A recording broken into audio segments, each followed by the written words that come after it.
your expectations for S'Mya coming into this season, and how does she measure up to this at this point, especially after a game like today? You know, when you have a freshman, you know, with all the kind of hype around it, it's a lot of pressure that I can get to, especially freshmen sometimes. And, you know, I would say even 3 or 4 games in, you know, we knew what type of player she was and how she was going to perform. And just not even that, but just the trust we have in her too is a big responsibility. And obviously she's done more than great with it. So games like today, we won't even worry about her. You know, she's going to go out there and do what she does. So yeah, she's great. S'Mya, your mid-range game was really working today. Why do you think that was? Because she was sitting in the middle, so there was nowhere else I could go, you know? So that's all I had. What, you guys had a 3-point lead. What was your thought as their last 3-point attempt went up? What was going through your mind?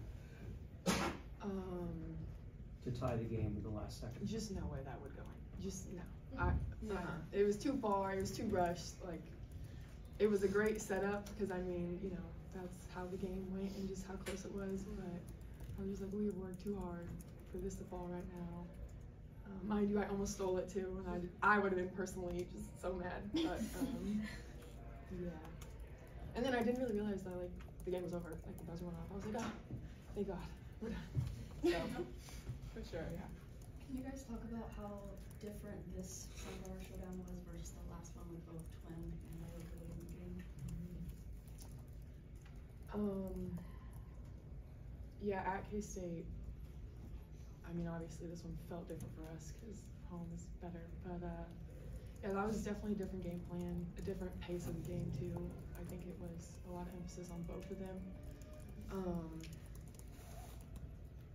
So yeah, I mean, I didn't want to go in the paint, and the K-State didn't want to go in the paint either. So, but it's a lot of fun. I mean, when you have a matchup like that, I mean, you know, you expect a good game. So they both played well.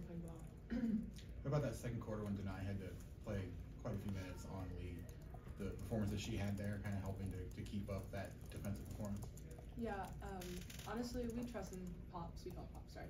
We trust in Pops, especially when it's time to sub in for Twins in important times, you know?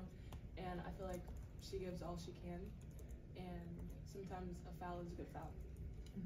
Yeah, Pops is a role player, and she knows that. And I think if you look back on like the last few practices, the one person who has just been like screamed at the most was Pops, just because of, you know, when you have one specific role, you have to make sure you're doing that. And she obviously did it, and you know, she did great today. So she even scored. So yeah, she had a great day. A lot of people think you guys are on the bubble. Does this put you into the NCAA tournament? Puts us a step closer. That's not a yes or no question. I think, you know, we weren't even, I mean, it's always in the back of our mind, but I think for us today, we were just worried about getting the win at home against K-State. That's like tunnel vision this game is. And then the tournament is kind of a byproduct of that.